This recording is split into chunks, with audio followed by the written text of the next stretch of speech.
Let this be a lesson to the lot of you. This thing is tripping. You ever just chill underneath a McLaren? Not usually.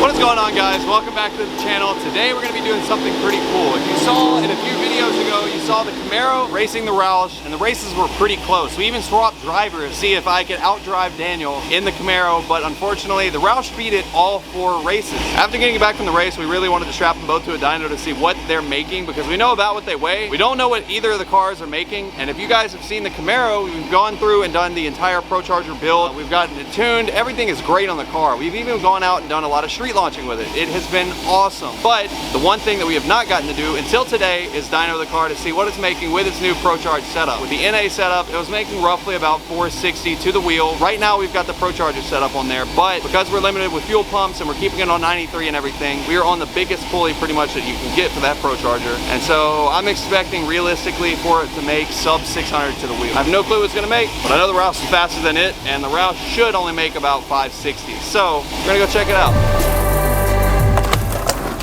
Alrighty guys, well everybody went to lunch, so I'm back holding the vlog camera, and we are back, I guess, filming like this for right now. We got the Camaro finally figured out. We've been trying to figure out what was going on with the RPM. Doug got it working, so now let's see what it does.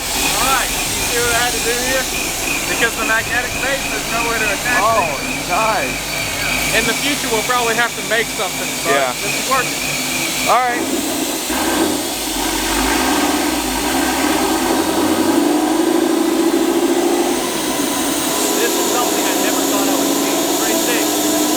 First time that this car has ever been on a dyno.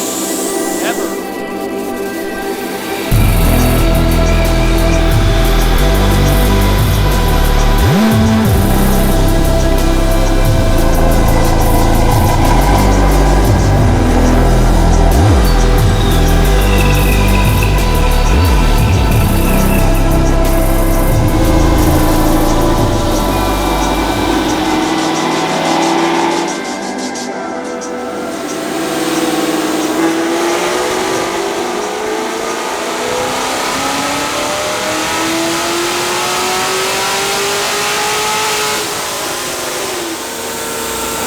550. Not bad. Wow.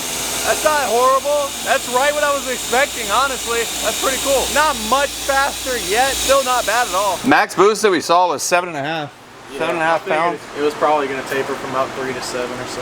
7.5 pounds on pump gas. Procharged setup, and first run it made 550 to the wheel. That's really about what I expected though, because whenever the Roush pulled out, and I mean whenever we ran the Roush and the Camaro, it pulled out pretty decent. I'm not gonna lie.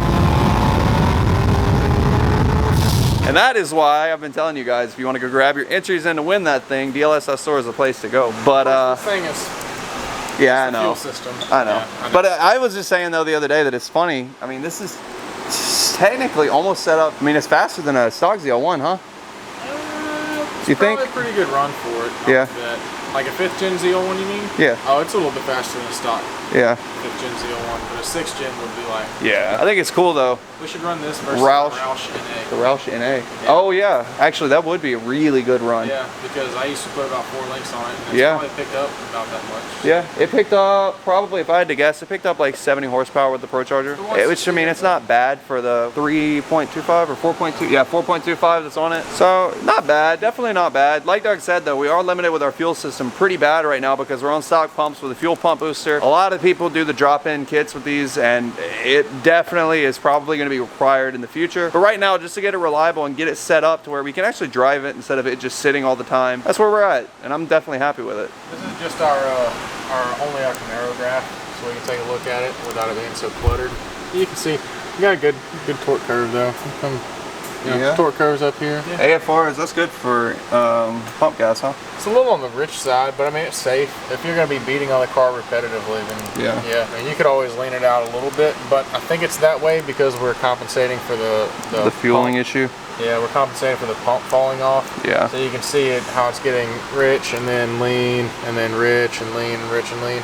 It's because it's not actually the tune at this point, it's because the pump. So we need to get either auxiliary or do dual end tanks, but yeah, I think that auxiliary pump external would probably be a good option for this, just to help supplement what we got going on here. Right. And that was why I was so excited to get the dyno, is not even just to see horsepower numbers on a screen, because at the end of the day, those really don't mean anything. But the big thing is what we just now talked about. Looking at a graph alone, we're able to determine a lot of things. If you guys saw the video where we dynoed the black car, we were able to find belt slip that we couldn't find before because we've got a graph to look at. And now we can see that our pumps are falling off because of the graph yet again. And so we know that we need to get some kind of fueling solution, hopefully soon. But yeah, it's pretty cool. This dyno has come in handy way more than what I was expecting it to. So once again, Avalon King, thank you guys so much. We are going to be hopefully working with them a lot more in the future. It's been a really cool time, honestly. This dyno has completely revolutionized everything for us. Now you guys see that that car dynoed 550 to the wheel, which makes sense for why the Roush beat it, because I said from the beginning that I believe the Roush makes about 550 as well. But the difference between the Roush and that car is that the Roush is a little bit lighter for one, but for two, it's so easy to drive that Roush way better than you can that car. The newer transmission and the Roush Mustangs just shift so seamless. You can really shift pretty quickly, whereas that car, it's slowed down a little bit. And Sean's had mentioned the man's brake. If you guys saw the video where we went and launched it out on the street and everything, we installed that, and right now that's version 1 of his product. So the clutch push is a little bit slower than what it needs to be, just because the orifice is a little restricted right now, but it's not bad at all. It's not really noticeable. It's only noticeable to us because we do this every day pretty much. So I guess let's go get the Roush, see what it does. All right guys, let's talk trailers real quick. If you guys remember from the day 1 of this channel starting, we have never really had a good trailer here. We have had an aluminum trailer that I bought from a friend of mine, and I borrowed that trailer for years previously, and finally it ended up buying it. That trailer slowly but surely has fallen apart. Thereafter that, I got a big giant enclosed trailer. If you guys remember, I ended up selling that to Sean. So I don't have that trailer anymore, and the reason why I sold it from the beginning is because I wanted to get one that was a little bit nicer, but also I needed one that was going to be able to haul 2 cars, and I needed a gooseneck, and I just needed a few things, so I sold that trailer, long story short. Well, after selling it, I found out that trailers are very hard to find, especially the specific one that I was looking for, which was a gooseneck 2-car hauler that was not too long. I didn't want anything just absolutely ridiculous that I would need to have a dually for. I wanted to make sure that we could still pull it with the same truck. There was a lot of variables that I was specifically looking for, and thankfully, Ocala Trailer was able to hook us up with something very cool, and I'm about to go outside and show you guys, but right now, we're sitting inside of the detail bay, and the reason why we're in here is because we're getting ready to load up the McLaren and also the Camaro that's sitting next door, because we're taking them both from Louisiana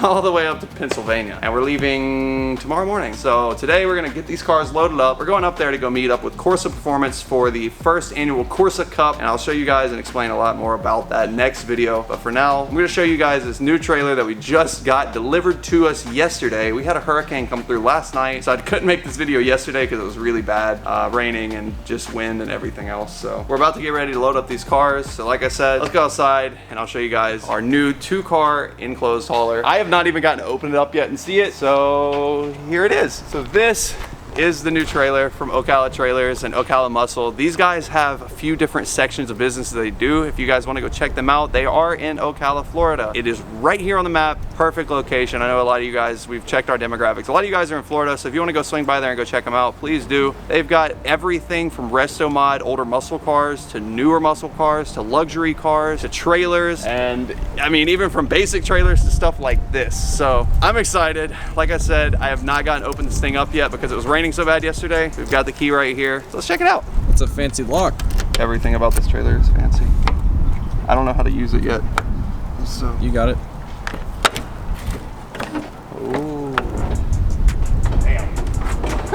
What in the hell? Well, this is inside of the new trailer. This is a Wedge trailer, and the way that this works is you're able to have a shorter gooseneck trailer,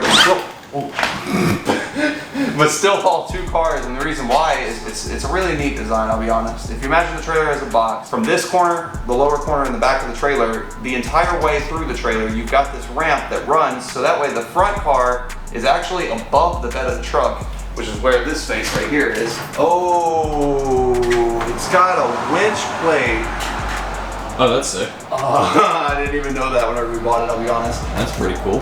So the winch plate right here, it looks like you attach a winch to here. And we've got a roller right here.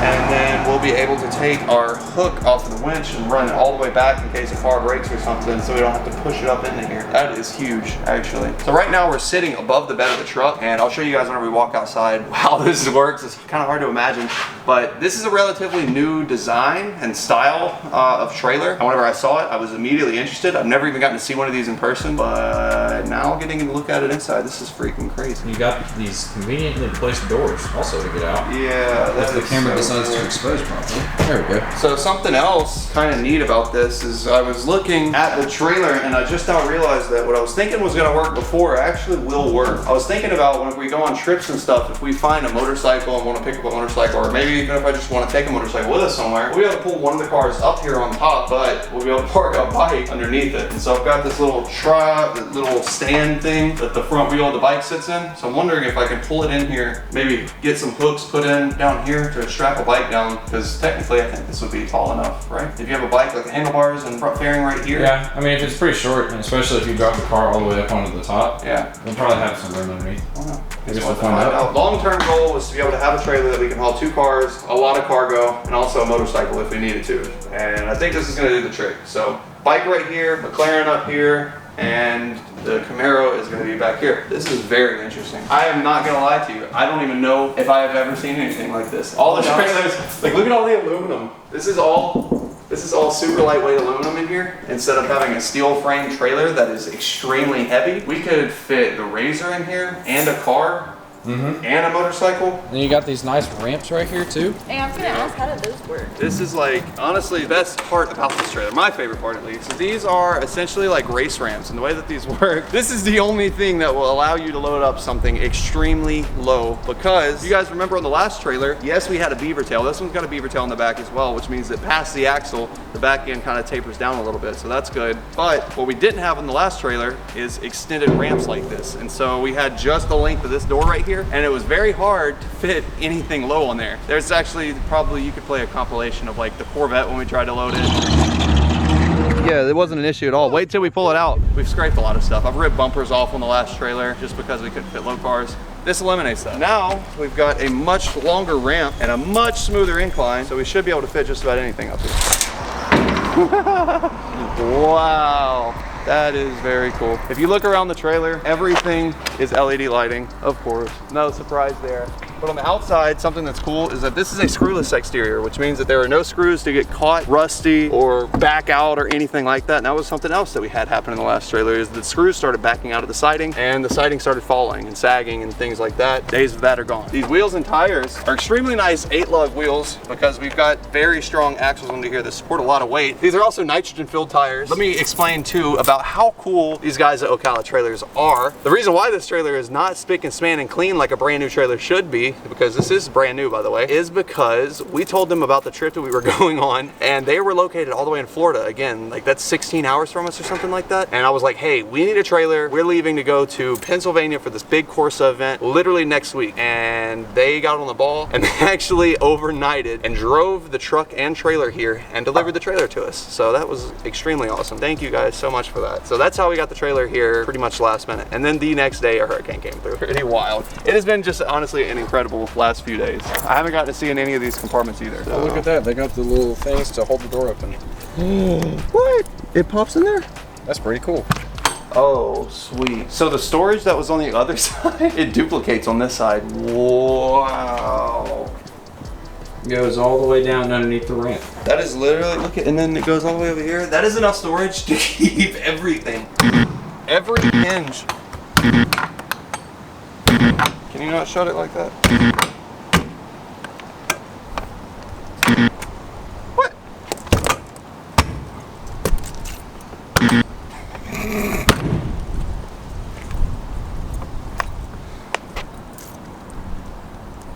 Anyway, every hinge on the entire trailer has grease zerks on it. That's another thing that is so cool to me, because these hinges are never gonna have any issues with rusting and corroding and crap like that. We'll just keep them greased. It's just the minor details. The spare tire is right here. And this is the first gooseneck trailer that I've ever had. And so in here, we're still able to have access to the bed of the truck, which is neat. I had to go buy a new gooseneck hitch because I've never pulled a gooseneck. This truck has never had a gooseneck on it before, but the AT4s do come factory with the gooseneck, what is it, like the slot for the hitch and the ball and whatever. It's just already in the back of the truck. On a lot of older trucks, you have to go get those installed, but on the new ones, they come with it. And so under here, I'll show you guys also, this is the jack system that's on here. You guys have seen probably 100 times me struggle with trying to spin the jack, and always, I've never just had anything like this, but this is an electric hydraulic jack.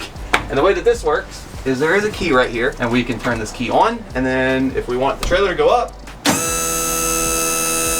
if we want it to go down, that is honestly the most bougie thing ever. I love it. So we can turn that back off. The battery is in here. The battery charges while you're going down the road, so whenever you have the truck on, this cable will not only just turn on the lights and the running lights and blinkers and everything, but it also charges the battery that's on the trailer. So that way you've got lighting inside the trailer whenever you need it, but also this jack is pretty much able to operate whenever. Truck doesn't even have to be connected. There's a lot of favorite things to this trailer. I thought I was just gonna have one, but there's a lot. Look at how well braced the whole thing is under here too. This thing ain't no joke. And it's funny, when we got this thing delivered, we found a giant wasp nest on there. Oh yeah, did you video that? Yeah, I did. Oh, play it right now. Doug, that is not gonna kill them. Yeah, boy. What? I don't think that's gonna kill them. That's just gonna piss them off. Oh, I am Careful not to uncomfortable. get it too close because they got rubber seals right there, but they're right up there. If you can come right here, you'll see them green. I was standing right next to No, it. you gotta come over here. Nope. That's terrifying. There's like 10 of them. Ooh, that's a big nest. I am so uncomfortable. I'm gonna be like, what you? Oh, now they're just gonna be pissed. Oh no, they're dead. No, they're not. No, they're not. No, they're not. No, they're not. I don't see any flying. Nah, they're all just chilling there. There was one that got away. Dude, you need to keep spraying them once they're on the ground so they can't fly. Yeah, I'm just gonna let them burn it. Uh-uh. I ain't scared of your Yeah.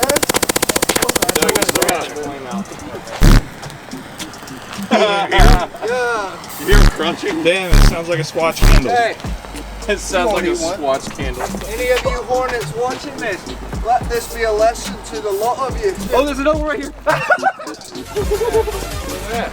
I don't know. That way. There. He flew It's over behind on it. Nick. I think they retreated. Yeah, what if these are like an invasive hornet species? A Floridian hornet? We just brought him here now? It's the murder hornet. Damn, I gotta back up a lot to get this thing on camera. God, that's huge. Yep, that's it.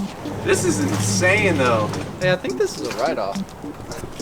Yeah. The trailer is super simple though, other than that. I mean, there's 1, 2, 3, 4, 5 doors on the whole thing. 2 of them are for storage. 2 of them are so you can climb out of the cars. 1 of them is so that way you can lower down the back door. Super simple. Oh, look. Hey, actually inside, let me show you like from the outside what it looks like. This is where the hood of the McLaren would be sitting. It would be sitting literally right here.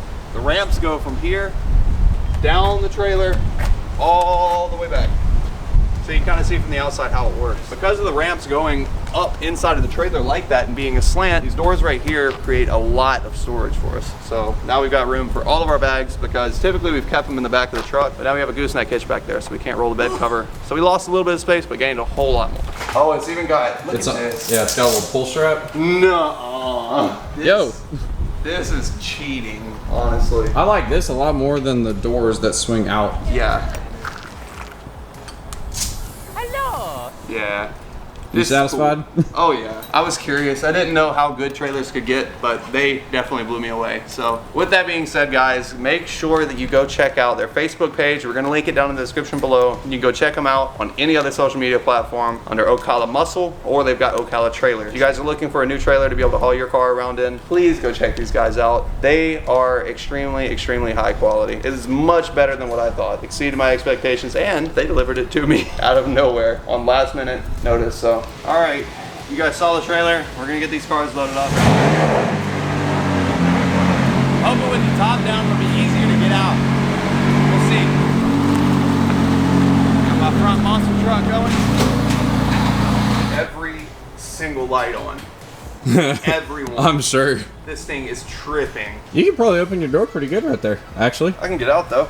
Yeah, I can try and hold the door for you right there. Let me put it in Hit your tone button. tow mode. So don't freak out even more. That's not too bad, actually. That is much easier. That's a lot easier than climbing over the door. And we still got all this room up there. And you can just jump out. Dang, dude, we got a bunch of room up there still. Look how much room you have behind you, too. What?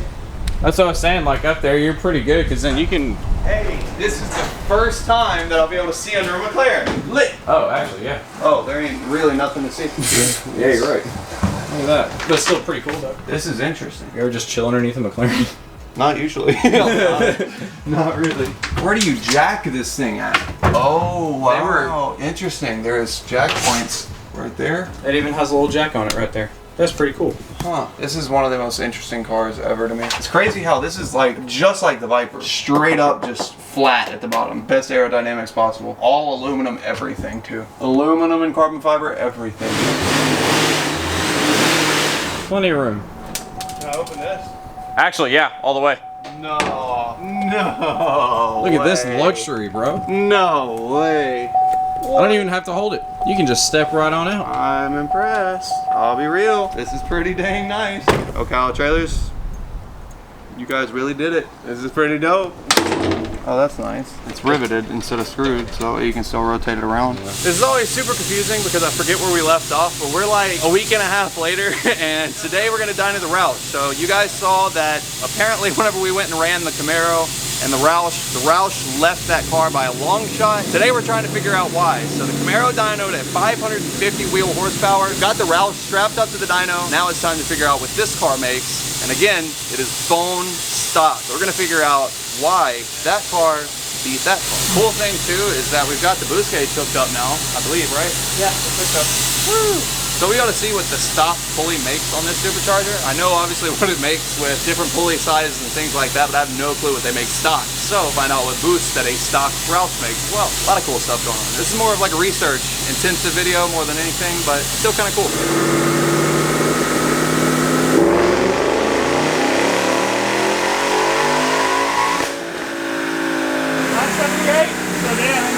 28 more horsepower. 28 more horsepower. 578. I bet it can make like 580. It made 28 more horsepower than the Camaro, and they weigh almost exactly the same. So apparently what we saw whenever we were racing was just about 28 horsepower in difference. Well, there you go. That is hands down the answer. First pull, this thing made 578. That's not bad. This is the part of things where I know this is a giveaway car, which by the way, if you want to get entered in and win this thing, every dollar spent at DLS.store will get you entered in to win it. But I know it's a DLS giveaway car, but we can make over 600 with it and give it away still, huh? I don't see why not. Just keep the cats on it. Yeah, throw like a, I don't know, throw like a 79mm pulley on it, on pump gas. It should make like 620. Hey, actually, if you were to do tune alone, it'd probably get over 600 easily. I wonder if that's a bad idea. Is it a bad idea? Guys, comment down below. I feel like I would get sued for this eventually, but will it be worth it? Probably. Now that we got a baseline number, we're gonna make 2 more hits just to get an average between 3 runs, see what kind of power this thing is truly making. So far for the first run, 578 is not bad for a stock car. Not bad at all. We're gonna make 2 more hits, see what it does, and that way we'll have at least a baseline in case we do anything to this car. We'll know where we started.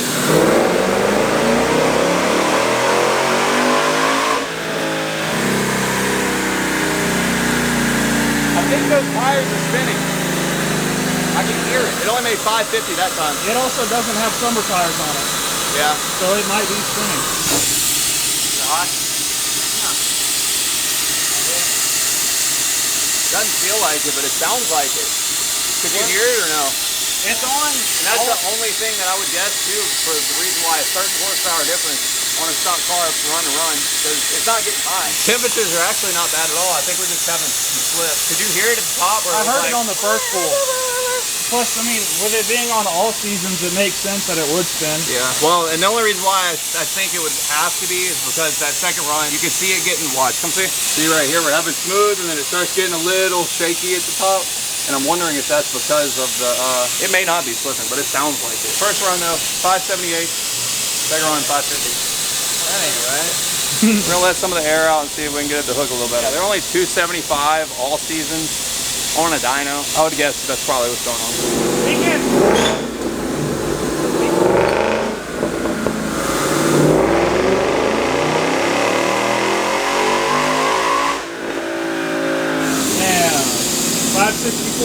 Yeah. So we're getting some spin for sure. You can hear it, I can see it spinning, and the power is going all over the place. You want me to sit on the back? In the trunk? Pop the trunk. Woo!